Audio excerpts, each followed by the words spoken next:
నమస్తే welcome to I dream inside politics with Kavitha. Musi నదికి కావాల్సింది సుందరీకరణ కాదు పునరుజ్జీవం, అందుకోసమే ప్రక్షాళన చేస్తున్నామంటూ సీఎం రేవంత్ రెడ్డి సుదీర్ఘమైనటువంటి ప్రెస్ మీట్ లో చెప్పారు. ఇందులో భాగంగానే స్టడీ టూర్ కోసం సౌత్ కొరియా కూడా ఒక బృందం వెళ్ళింది. అయితే అందులో ఎంతమంది ఎక్స్పర్ట్లు ఉన్నారు, ఎంతమంది హైడ్రాలజిస్టులు, ఎంతమంది ఎన్విరాన్మెంటలిస్టులు ఉన్నారు అంటూ ఆరోపణలు చేస్తోంది బీఆర్ఎస్ పార్టీ. ఎందుకని ఇలాంటి టూర్ ని కండక్ట్ చేసింది కాంగ్రెస్ ప్రభుత్వం? మనతో పాటుగా ఉన్నారు టీపీసీసీ అధికార ప్రతినిధి డాక్టర్ కొనగల మహేష్. మహేష్ గారు నమస్కారం. సో అసలు ఈ స్టడీ టూర్ అనేది ఎందుకు పెట్టుకున్నారు? అందులోనూ ప్రధానంగా సౌత్ కొరియాకే ఎందుకు వెళ్లాల్సి వచ్చింది? అది కనీసం నది కూడా కాదు, ఒక డ్రైనేజ్ కాలువ చుట్టూ అందరూ తిరుగుతున్నారు బృందం అంతా అనేది ఆ వీడియోల్లో వస్తున్నాయి. అసలు ఏంటి, ఏం జరుగుతోంది?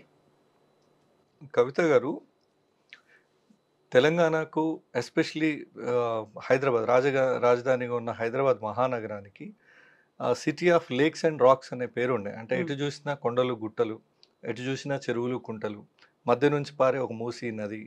ఈ ఈ పేరు ఉండే. చరిత్ర పుటలు మీరు వెనకకు తిరిగి చూస్తే ఇవే మనకు కనబడతాయి. అంటే అంత పచ్చగా, అంత ఈకో బ్యాలెన్స్తోనే అలలాడుతున్న హైదరాబాద్ నగరాన్ని ఎవరో ఎందుకు కబ్జాలు చేసిండ్రో, దేనికి కబ్జాలు చేసిండ్రో, తెలంగాణ ఏర్పాటుకు ముందు కబ్జాలు జరిగినాయి. దాన్ని తిరిగి స్వాధీనం చేసుకొని మళ్ళీ ఆ ఈకోసిస్టాన్ని రీబిల్డ్ చేయాల్సిన అవకాశం కేసీఆర్ గారికి ఉన్నా, మున్సిపల్ మంత్రిగా కేటీఆర్ గారికి ఆ బాధ్యత ఉన్నా, 10 సంవత్సరాలు అది చేయకపోగా ఆంధ్రోళ్ళు చేసిన దానికంటే, లేదా వేరే ప్రాంతం నుంచి వచ్చి సెటిల్ అయిన వాళ్ళు చేసిన దానికంటే ఎక్కువ, ఒక 10 ఎక్కువ భూదోపిడీ కేసీఆర్ గారి ప్రభుత్వ 10 ఏళ్లలో జరిగింది. మేము వచ్చిన తర్వాత తెలంగాణ ఇచ్చిన పార్టీగా, తెలంగాణ సర్వతోముఖాభివృద్ధి కోరుకున్న పార్టీగా, తెలంగాణ నడిబొడ్డునున్న హైదరాబాద్ మహానగరాన్ని అభివృద్ధి చేసుకోకపోతే ఎట్లా, దీనిలో ఉన్న సహజ సంపదను కాపాడుకోకపోతే ఎట్లా అని ఒక 2 యజ్ఞాలు మొదలుపెట్టిండ్రు. ఒకటి హైడ్రా అయితే ప్రభుత్వ భూములన్నింటినీ కూడా అన్యాక్రాంతమైన భూములను, అక్రమంగా కబ్జాలకు గురైన భూములను, చెరువులను, కుంటలను వాపస్ తీసుకొచ్చి ప్రభుత్వ ఖజానాకు జమ కట్టడం ఒకటైతే, కాపాడడం ఒకటైతే, తెలంగాణ ఈ హైదరాబాద్ మహానగరాన్ని మధ్య నుంచి పోతున్న చాలా రేర్ ఆఫ్ ద రేరెస్ట్ ఒక మహానగరం హైదరాబాద్. ఇప్పుడు ఇది ఒక 5th మెట్రోపాలిటన్ లాగా ఎమర్జ్ అవుతున్న క్రమంలో దీనికి ఒక గొప్ప సంపద మూసీ నది అనేది మన హైదరాబాద్ మధ్య గుండా ప్రవహిస్తున్నప్పుడు దాన్ని మూసీని మురికి కంపులో ఇన్నాళ్ళు ఉంచినటువంటి ఈ ఎస్పెషలీ తెలంగాణ వచ్చినాక మూసీని పట్టించుకోనటువంటి నిర్లక్ష్యాన్ని అంత పక్కన పెట్టి ఇవాళ మేము మూసీని ముందు ప్రక్షాళన చేసి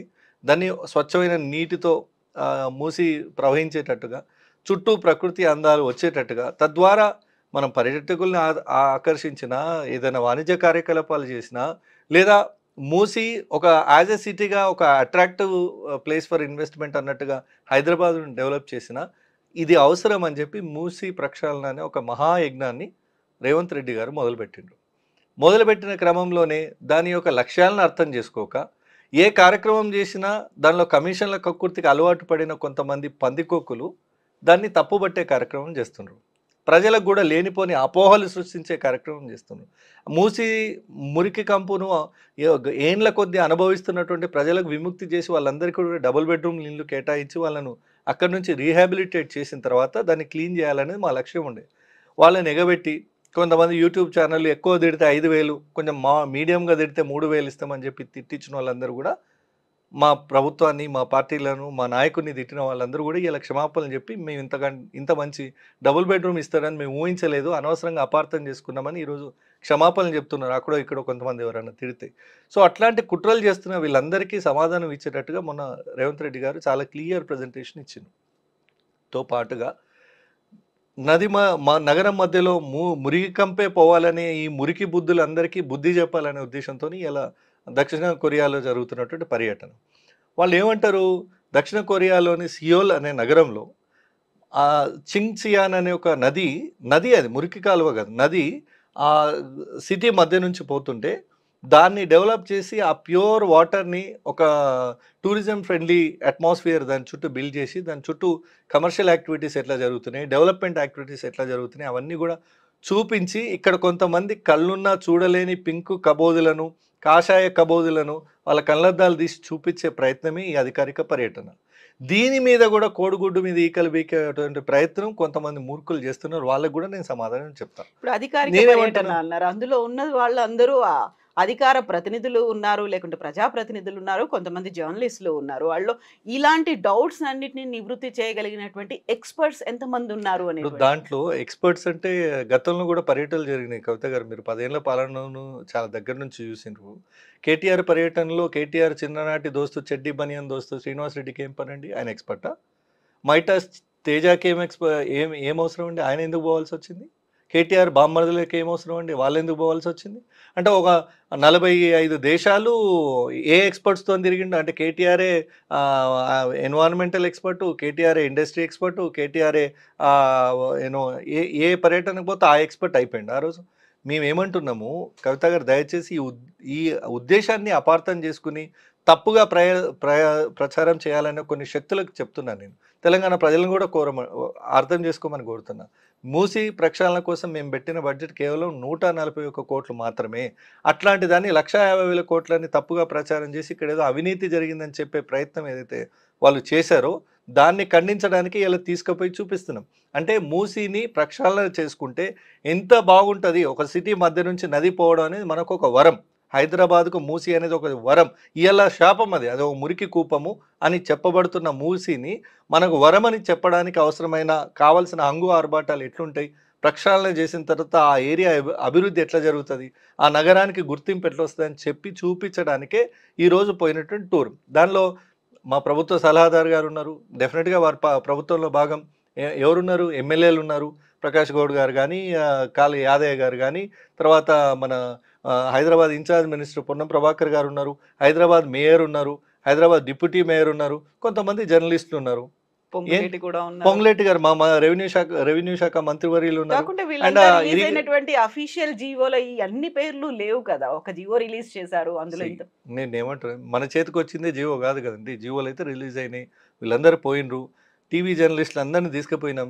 ప్రింట్ అండ్ ఎలక్ట్రానిక్ మీడియా జర్నలిస్టులను తీసుకుపోయినాం. ఎందుకు తీసుకుపోయినాం?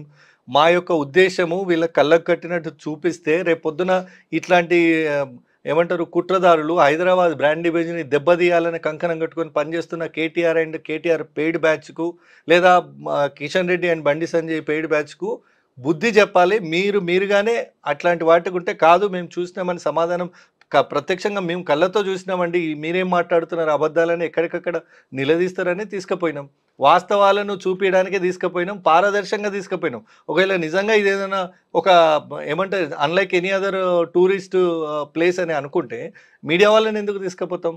మీడియా వాళ్ళు టూరిస్టులా? కాదు కదా. అయితే మహేష్ గారు ఇప్పుడు కేవలం మీరు 141 కోట్లు అన్నారు. ఇది వెరీ ఇనీషియల్ స్టేజ్‌లో ఉంది. అందులో 5 కంపెనీలను కలిపి కన్సార్షియంగా ఏర్పడి వెళ్ళింది కాబట్టి ఇప్పటికి ఇంత ఖర్చయింది. ఇప్పటికి డీపీఆర్ అనేది రాలేదు. డీపీఆర్ రావడానికి 18 నెలలు పడుతుంది. ప్రాజెక్ట్ పూర్తవ్వడానికి కంప్లీట్‌గా 6 ఏళ్లు పడుతుంది. ఈ మధ్య కాలంలో వచ్చేటువంటి ఇలాంటి డెవలప్‌మెంట్స్ ఇవన్నీ కలుపుకుంటేనే 1,50,000 కోట్లు అవుతది. 141 కోట్లతో అయితే ప్రాజెక్ట్ కంప్లీట్ అవ్వట్లేదు కదా! కేటీఆర్ మొన్న చేసిన పవర్ పాయింట్ ప్రెజెంటేషన్ అంతా కూడా ఒక బోగస్ అంటే ప్రజల్ని ఇంకా తప్పుదోవ పట్టించి ప్రజలు ఇంకా వాళ్ళ మాటలు నమ్ముతారని, వాళ్ళ మాటల్ని సీరియస్‌గా తీసుకుంటారని భ్రమలో బతుకుతూ చేసిన ప్రెజెంటేషన్ అది. First of all I veto that state.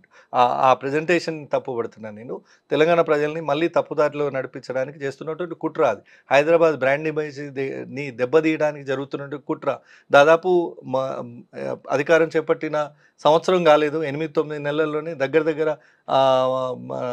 ఇది 40,000 కోట్లు దగ్గర దగ్గర మొదటి ట్రిప్ ద్వారా, తర్వాత మొన్న ఒక 30,000 కోట్లు తీసుకొచ్చి 70,000 కోట్లు దగ్గర దగ్గర హైదరాబాద్ అభివృద్ధికి తీసుకొచ్చినటువంటి దీన్ని ఆ సక్సెస్‌ని ఓర్చుకోలేక చేస్తున్నటువంటి హైదరాబాద్‌ను దెబ్బతీయడానికి చేస్తున్నటువంటి ప్రచారంగా దాన్ని చూడాలి. నేనేమంటున్నా ఏదైనా ఒక అడుగుతోనే మొదలవుతుంది. ఇప్పుడు మీరు అంటుండ్రు ఇవాళ మొదలుపెట్టిండ్రు 6 ఏళ్ళ కానీ 6 ఏళ్ళ లోపల మా టర్మ్ లోపలనే మూసీలో మంచినీరు బారిచ్చే రోజుల కోసం మేము ప్రయత్నం చేస్తున్నాం. చేతనైతే చేవ ఉంటే ఒక నిర్మాణాత్మక ప్రతిపక్షంగా మేము చేస్తున్న ఈ యజ్ఞానికి సహకరించమని కోరుతున్నాం. నువ్వు కూడా మొదలుపెట్టినావు కదా, నువ్వు కూడా పవర్ పాయింట్ ప్రజెంటేషన్లు ఇచ్చారు. కేటీఆర్ని అడుగుతున్నాను నేను. మీరు కూడా మున్సిపల్ మంత్రిగా పవర్ పాయింట్ ప్రజెంటేషన్లు ఇచ్చిరు. మున్సిపల్ మంత్రిగా నథింగ్ టు డూ, ఎవరిని స్పేర్ చేయొద్దు, కావాలంటే పోలీస్ పహారా పెట్టి అందరినీ ఖాళీ చెప్పి బుల్డోర్లను తీసి కూల్చిపడేయండి అని చెప్పిండు కదా ఒక రివ్యూలో. అవన్నీ వీడియోలు మనం చూసినాం కదా. మేము ఇవాళ అట్లా కూడా చేస్తలేం కదా. వాళ్ళని కన్విన్స్ చేసి అక్కడ ఉన్న మురికి కూపంలో ఉన్న వాళ్ళని తీసుకుపోయి డబుల్ బెడ్రూమ్ ఇంట్లో ఒక రాజా విలాసవంతమైనటువంటి జీవితాన్ని ఇచ్చి వాళ్ళంతటా వాళ్ళ ఉన్నటువంటి పార్టీలను గూలుగొట్టుకుపోతారు. ఈ రోజు వరకు మేము ఒక్క ఇటుకను కూడా మేము కూల్చలేదు. అట్లాంటిది మమ్మల్ని బదనాం చేసే ప్రక్రియ ఏదైతే జరుగుతుందో తప్పనిసరిగా దాన్ని నిరోధించడానికి ముందు ప్రక్షాళన కోసం పెట్టిన బడ్జెట్ 141 crores. ఫర్దర్ డెవలప్మెంట్ ఏమన్నా ఉంటే అది అసెంబ్లీ ఆమోదంతోనే జరుగుతుంది కదా, అదేమి ఇంటి కార్యక్రమం కాదు, ఇంకోటి రహస్యం కాదు. మూసీలో ఏదైనా డెవలప్మెంట్ యాక్టివిటీ జరిగితే అది ఓపెన్గానే జరుగుతుంది. ఇప్పుడు నేనేమంటున్నా, ఏ డెవలప్మెంట్ 10 ఏళ్లలో కొబ్బరి నీళ్ళు పోసి దోసిటితో నీళ్ళు ఎత్తుకొని తాగాలన్నారు హుస్సేన్ సాగర్లో. తాగుతాడా కేటీఆర్ కేసీఆర్ ఇప్పుడు వచ్చి? 10 ఏళ్ళు అయింది కదా. మేము ఇవాళ మొదలు పెడితేనే 6 ఏళ్ళు అవుతుంది, ఇది ఎప్పుడు కంప్లీట్ అవుతుంది అంటే మ్యాక్సిమం మా టర్మ్లోనే మూసీని మేము ఏదైతే విజన్ అనుకుంటున్నామో ఈ మహానగరానికి ఒక మణిహారం లాగా మూసీని ఎట్లయితే తీర్చిదిద్దాలనుకుంటున్నామో ఆ గోల్ ఏదైతే బ్రెయిన్ చైల్డ్ సీఎం గారి మనసులో పుట్టిందో దాన్ని తూచా తప్పకుండా అమలు చేసి తీరుతాం. అది అమలు చేసినాకనే ప్రజల దగ్గరే పోతాం. వీళ్ళలాగా సగంలో ఇప్పుడు చూడండి, మా కాళ్ళకి మేము ఒక అడుగు ముందేస్తే కాళ్ళకు కట్టెడ్డం పెట్టాలి, కాళ్ళకు తాళ్ళేసి లాగాలి. ఇప్పుడు ఇదే కదా ప్రయత్నము. ఇప్పుడు మహేష్ గారు 10 నెలల్లోనే మేము విజయాలు సాధించామంటున్నారు. హైదరాబాద్ బ్రాండ్ ఇమేజ్ పెంచే ప్రయత్నం, విజయాలన్నీ వస్తున్నాయి, పెట్టుబడులు వస్తున్నాయి అన్నప్పుడు బీఆర్ఎస్ ప్రధానంగా చెప్తోంది జిఎస్డిపి అనేది పడిపోయింది. ఆ తర్వాత హైదరాబాద్లో రియల్ ఎస్టేట్ దెబ్బతింది, ఇక్కడ పెట్టుబడులు పెట్టడానికి ఎవరు రావట్లేదు అని. ఇవన్నీ కేవలం ఆరోపణలేనా? అబ్సల్యూట్లీ ఆరోపణలే అంటున్నాయి. ఎందుకంటే వీళ్ళు కోరుకుంటున్నది అది, వాళ్ళు బతుకుతున్న భ్రమంలో బతుకుతున్నది అది. హైదరాబాద్ బ్రాండ్ ఇమేజ్ గురించి రియల్ ఎస్టేట్ను పడగొట్టి ఈ రాష్ట్ర ప్రభుత్వానికి ఆదాయాన్ని తగ్గించి తద్వారా రాష్ట్ర ప్రజల్లో మా మీద వ్యతిరేకత సృష్టించాలనేది కుట్ర. ఫామ్ హౌస్లో పడుకొని కేసీఆర్ రచిస్తున్న కుట్రలను ఇక్కడ ఉన్న ట్విట్టర్ పిట్ట కేటీఆర్ గారు అమలు చేసే కార్యక్రమం పెట్టుకున్నారు. అది మెయిన్ స్ట్రీమ్ మీడియాకు మేము క్లారిటీ ఇచ్చే ప్రయత్నం చేయడానికి ఈ ట్రిప్ చేసినాము. రెండోది, ఈ యూట్యూబ్ ఛానల్ ఉన్నాయి, వాళ్ళ పెట్టుబడులకు పుట్టిన విషపుత్రికలు కొన్ని ఉన్నాయి. వాటి గురించి ఎంత తక్కువ మాట్లాడితే అంత మంచిది. వాటి ద్వారా ప్రజల్లో మా మీద వ్యతిరేకతను సృష్టించే ప్రయత్నం చేస్తున్నారు. But end of the day వాళ్ళు ఏదైతే మైకులు పెట్టి డబ్బులు ఇచ్చో లేదంటే ఇంకో రకంగానో ప్రలోభ పెట్టో వాళ్ళ ఆవేశంలో ఉన్నప్పుడు వాళ్ళని ప్రొవోకేట్ చేసి రాత్రే గులగొడతారట మీ ఇల్లును, తెల్లారే గులగొడతారట మీ ఇల్లును, సామాను సర్దుకున్నారా అని చెప్పి వాళ్ళని రెచ్చగొట్టి మా నాయకుడినో లేదా మా ప్రభుత్వాన్ని తిట్టించిన వాళ్ళందరూ ఇలా ఏడున్నారు, వాళ్ళే పిలిచి మరీ తిడుతున్నారు కదా, మాకు ఇంత మంచి సౌలత్ ఇచ్చిండు రేవంత్ రెడ్డి గారని. సో అట్లాంటి వాళ్ళ మాటలు పట్టించుకోవాల్సిన అవసరం లేదు. బట్ నేను ఒకటైతే చాలా స్పష్టంగా చెప్తా, వాళ్ళు అధికారం దిగిపోయినప్పటి నుంచి హైదరాబాద్ బ్రాండ్ ఇమేజ్ని దెబ్బతీయడానికి, మా రెవెన్యూని తగ్గించడానికి, రియల్ ఎస్టేట్లో ఒక రకమైన ఆందోళనకరమైన వాతావరణాన్ని కొత్తగా సృష్టించడానికి కేటీఆర్ గారు ఆయనకున్నటువంటి సోర్సెస్, మొన్నటిదాకా అధికారం వెలుగబెట్టిన ఛానల్స్ ద్వారా వాళ్ళ ప్రయత్నం వాళ్ళు ఖచ్చితంగా చేస్తున్నారు. ఆ కుట్రలు కూడా ఎక్కడో దగ్గర బయటకు వస్తే ప్రభుత్వం దృష్టిలో ఉంది. అందుకే ముఖ్యమంత్రి గారు చాలా స్పష్టంగా చెప్తున్నారు, హైదరాబాద్ చుట్టుపక్కల ఉన్నటువంటి బిల్డర్లందరికీ మీరు సక్రమమైన కాయిదాలుండి అనుమతులన్నీ స్పష్టంగా ఉంటే మీ జోలికి ఎవరు రారు, మీ డెవలప్మెంట్ యాక్టివిటీ మీరు చేసుకోండి. మా ప్రయత్నం వల్ల అక్రమంగా ప్రభుత్వ భూములను, చెరువులను, కుంటలను కబ్జా చేసి రియల్ ఎస్టేట్ వెంచర్లుగా మార్చి లేదా విల్లాలు కట్టి అమ్మినోళ్ళు వాళ్ళ మీద యాక్షన్ తప్ప, సక్రమమైన పద్ధతిలో భూములు కొనుగోలు చేసి అనుమతులు తీసుకొని వాళ్ళు డ్యూ ప్రాసెస్ ఫాలో అయ్యి కడుతున్న వాళ్ళ జోలికి బుల్డోజర్లు పోవు, హైదరాబాదు అధికారులు పోరు.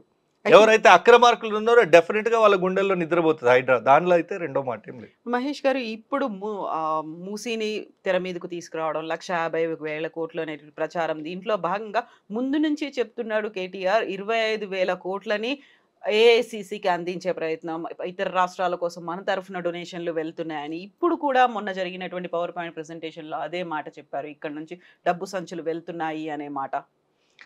కేటీఆర్కు నరం లేని నాలుక, ఆయన నోటికి ఏదొస్తుంది మాట్లాడి వాళ్ళ ద్వంద్వ విధానాలు మనం చూసినాం. రాడార్ పర్మిషన్ ఇచ్చేటప్పుడు భూములన్నీ అప్పచెప్పి మేము ఏదైనా ప్రారంభోత్సవానికి పోతున్నామంటే విఎల్ఎఫ్ రాడార్ గురించి, very low frequency Damagundam radar గురించి మాట మార్చి మళ్ళీ అది మూసీయే మాయమైపోతుందని ఎట్లయితే అబద్ధాలు ఆడిండో, మూసీ విషయంలో ప్రాజెక్ట్ అని కార్పొరేషన్ తెచ్చి దాని మీద లోన్లు తెచ్చి అభివృద్ధి చేస్తామని చెప్పి ఇలా మేము అసలు పని మేము మొదలు పెడితే మమ్మల్ని కాలడ్డం పెట్టి మమ్మల్ని విమర్శించి మమ్మల్ని బదనాం చేసే ప్రయత్నం ఎట్లయితే చేస్తుండ్రో ఈ విషయం కూడా అంతే. వాళ్ళకి అలవాటు అది, సంచులు ఢిల్లీకి పంపించి పదవులు కాపాడుకునేది వాళ్ళకి అలవాటు. నేను చాలా ఘంటాపథంగా చెప్తున్నా.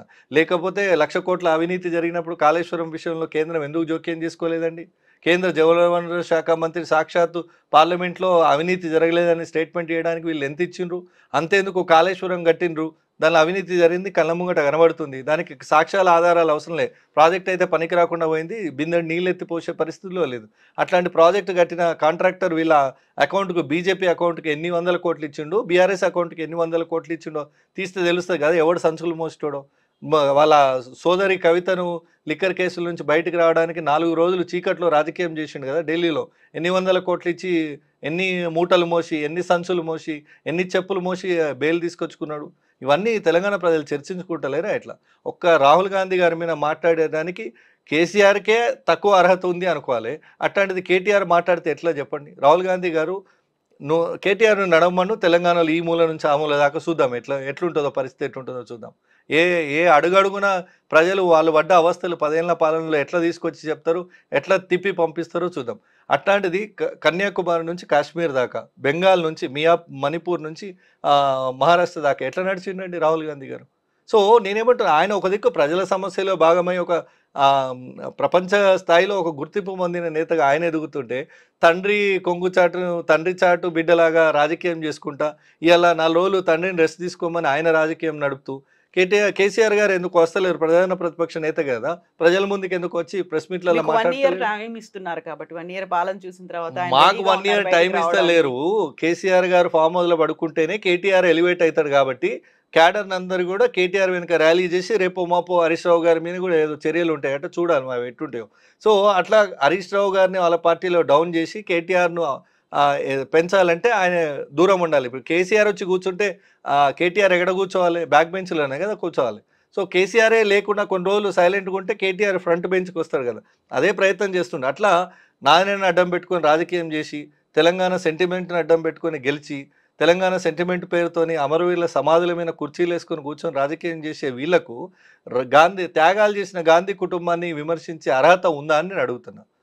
మీరు చూసిండ్రు, రాజీవ్ గాంధీ దేశం కోసం ప్రాణం ఇచ్చిండ్రు, మహాత్మా గాంధీ దేశ స్వాతంత్రం తీసుకొచ్చిండ్రు, ఇందిరాగాంధీ దేశ సమగ్రతకు కట్టుబడి ప్రాణాలు వదిలిండ్రు, సోనియా గాంధీ ఈ దేశంలో ప్రధాని అయ్యే అవకాశం ఉన్న త్యాగం చేసిండ్రు, రాహుల్ గాంధీ యూపీఏ 2 హయాంలో అప్పటికి 2 సార్లు ఎంపీ, పార్టీ జనరల్ సెక్రటరీ, మరి వారు కావాలనుకున్న ప్రధాని అయ్యేవాళ్ళు కదా యూపీఏ 2 హయాంలో.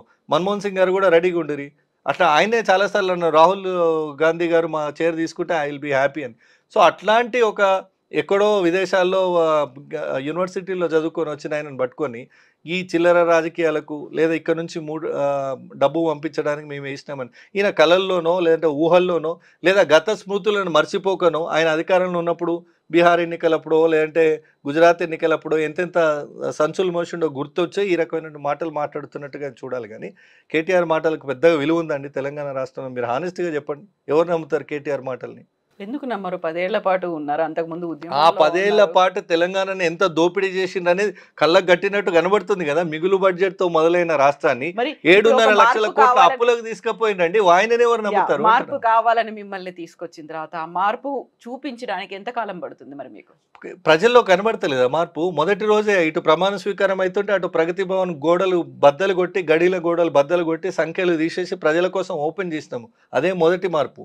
తెలంగాణలో ఉద్యమకారుడు గద్దర్ పేరు మీద అవార్డు పెట్టినాము, ఇది 2వ మార్పు. చాకలి ఐలమ్మ తెలంగాణ పోరాటంలో వీరనారి మహిళగా పేరొందిన చాకలి ఐలమ్మ కోటి యూనివర్సిటీకి మహిళా యూనివర్సిటీకి మహిళా వీరనారి చాకలి ఐలమ్మ గారి పేరు పెట్టినాం. 10 ఏళ్లలో కేసీఆర్ మర్చిపోయిన పేరు అది. ఇది గుర్తు చేస్తున్నా నేను. కొండా లక్ష్మణ్ బాపూజీ గారి పేరు, తర్వాత సురవరం సుధాకర్ రెడ్డి గారి పేరు, వీళ్ళంతా ఎవరు? తెలంగాణ అభ్యుదయవాదులు, తెలంగాణ బాగు కోసం పనిచేసిన వాళ్ళు. పాలనను చూపించడానికి, ఆ మార్పు పాలనలో కూడా చూపించడానికి 100% చేస్తున్నాము. యూఆర్ ఓపెన్ టు 3 గంటల నుంచి 5 గంటల వరకు విజిటర్స్ తెలంగాణ సెక్రటరియట్కు వాళ్ళ సమస్యల మీద ఎట్లా వస్తారో చూడండి. నేనేమంటున్నా, అంతకుముందు ఎమ్మెల్యేలు గోవల బాలరాజు గారు గానో లేదంటే సీతక్క గారు గానో కనీసం సెక్రటరియట్లో అడుగు పెట్టడానికి పర్మిషన్ లేదు కదండి. వాళ్ళ గేట్ల దగ్గర గొడవలేని మీకైతే గుర్తుంది కదా. వాళ్ళని లోపలికి రానియకపోతే వాళ్ళు గొడవ పెట్టింది మీకు గుర్తుంది కదా. ఒక ఎమ్మెల్యేకు వాళ్ళ ruling party MLA Govala Balaraju గారికి అనుమతి లేకుండే సెక్రటరియట్లో. ఇవాళ సామాన్యుడు గల్లెగరేసుకుని ఇది నా రాష్ట్ర సచివాలయం అని చెప్పుకునే స్థాయిలో ఉంది. తెలంగాణ తల్లి విగ్రహాన్ని నువ్వు ఇన్ని ముచ్చట్లు చెప్పినావు, తెలంగాణ తల్లి విగ్రహాన్ని పెట్టినావా? ఇవాళ చూడు, సెక్రటరియట్ రాజ దర్వాజాకి ఎదురుగా తెలంగాణ తల్లి విగ్రహం పెడుతున్నాం. అంటే తెలంగాణ సెంటిమెంట్నైనా, తెలంగాణ అమరవీరులనైనా, తెలంగాణ ఉద్యమ ఆకాంక్షలనైనా గౌరవించింది మేము, మా పార్టీ. ఎస్. సో ఆ దిశగా మేము అడుగులు వేస్తున్నాం. ఇప్పుడు జైనుద్దీన్ అలీ ఖాన్ గారు ఉర్దూ మీడియా నుంచి తెలంగాణ ఉద్యమంలో ఎంతో సేవ చేసిండు, మీ అందరికీ తెలుసు. సీనియర్ జర్నలిస్ట్గా వారి కొడుకుని వారి వారసుని ఎమ్మెల్సీ చేసినాం అంటే ఆయన కృతజ్ఞతగా. అంటే ఎవరిని కూడా ఈ రాష్ట్రంలో తెలంగాణ కోసం కొట్లాడిన వాళ్ళను, తెలంగాణ నీళ్లు నిధులు నియామకాలు అన్నారా, వాళ్ళు నీళ్ల పేరు మీద లూటీ చేసిరు, నిధులు ఆగం చేసిరు. మిగులు బడ్జెట్తో మొదలైన రాష్ట్రం 7.5 లక్షల కోట్ల అప్పుల పాలైందంటే ఈ దుర్మార్గుల పాలనలోనే కదా. సో వాళ్ళు ఇన్ని చేసినా వాటి నుంచి భరించుకొని తేరుకొని మళ్ళీ ఒక గాడిన ఆగమైన తెలంగాణను ఒక చెయ్యి మీద గాడిన పెడుతూ ఇంకో చెయ్యి మీద నియామకాలైన ట్యాగ్ లైన్ ముందు పెట్టుకొని రిక్రూట్మెంట్ చేస్తున్నాం. వాళ్ళ ముఖాలకి ఎప్పుడన్నా అద్దంలో చూసుకుంటే చెప్తారా, ఒక మెగా డిఎస్సి 10 ఏళ్ల పరిపాలన చేసిన ఒక మెగా డిఎస్సి పెట్టలేకపోయిన అసమర్థత కాదా వాళ్ళది? ఇంకా వాళ్ళు ఏం మాట్లాడతారు తెలంగాణ కోసం? మూసి ప్రక్షాళన, సుందరీకరణ లేకపోతే పునరుజ్జీవం, దీంట్లో ఎక్కడ అవకతవకలు అవినీతి అనేది లేకుండానే ముందుకెళ్తుందా? అన్ని ఇప్పుడు మోడీ సర్దార్ వల్లభాయ్ పటేల్ విగ్రహాన్ని కట్టినటువంటి ఒక ప్రఖ్యాత సంస్థను తీసుకొచ్చి ఇక్కడ ఒక చేశారు అనేటువంటి, అది మోడీకి తెలియదా? మరి తెలియదా చెప్పండి. సర్దార్ వల్లభాయ్ పటేల్ విగ్రహం అయితే కట్టింది కదా, దేశ ప్రధానే కదా. మొన్నటిదాకా నా కొడుకుని ముఖ్యమంత్రిని చేస్తా, మోడీజీ మీరు సహకరించాలని పోయి తిరిగిండు కదా కేసీఆర్ గారు. అట్లాంటి కంపెనీలే వచ్చి కడుతున్నాయి. కన్సార్టియం మేము అంతా ట్రాన్స్పరెన్సీ మెయింటైన్ చేస్తున్నాం. కాంట్రాక్ట్ల పేరుతోనో కమిషన్ల పేరుతోనో కక్కుర్తి పడే ఆలోచన ఎవరికీ లేదు. ముఖ్యమంత్రి గారు ఒకటే, ఆయన జీవితంలో ఒక ఆశయం ఉంది, ముఖ్యమంత్రి కావాలని. ముఖ్యమంత్రి అయిండు, చిరస్థాయిగా నిలిచిపోయే పనులు ప్రజలకు చేయాలనుకున్నాడు. ఎవరు ఎన్ని పుల్లలు పెట్టినా, ఎవరెన్ని అడ్డంకులు సృష్టించినా, ప్రతిపక్షాలు దిగజారి రాజకీయాలు చేసినా, ప్రధాన ప్రతిపక్ష నేత ఫామ్ హౌస్లో పడుకొని రాజకీయం చేసి ఇట్లాంటి కుట్రలు చేసినా, వ్యూహరచనలు చేసి కుట్రలు కేటీఆర్ ద్వారా అమలు చేయించినా మేము ముందుకే పోతాము. ప్రజలకు మేలు జరిగే అంశాల మీదనే పనిచేస్తాము. వాళ్ళు ఆగం చేసిన తెలంగాణను గాడిన పెట్టడం, భవిష్యత్ తెలంగాణకు బాటలు వేయడం, ఈ రెండు మా లక్ష్యాలు. ఈ రెండు కళ్ళతోనే ముందుకు పోతున్నామని చెప్తున్నాం. ఎస్ మహేష్ గారు, థ్యాంక్ యూ సో మచ్ అండి. Thank you. Thank you.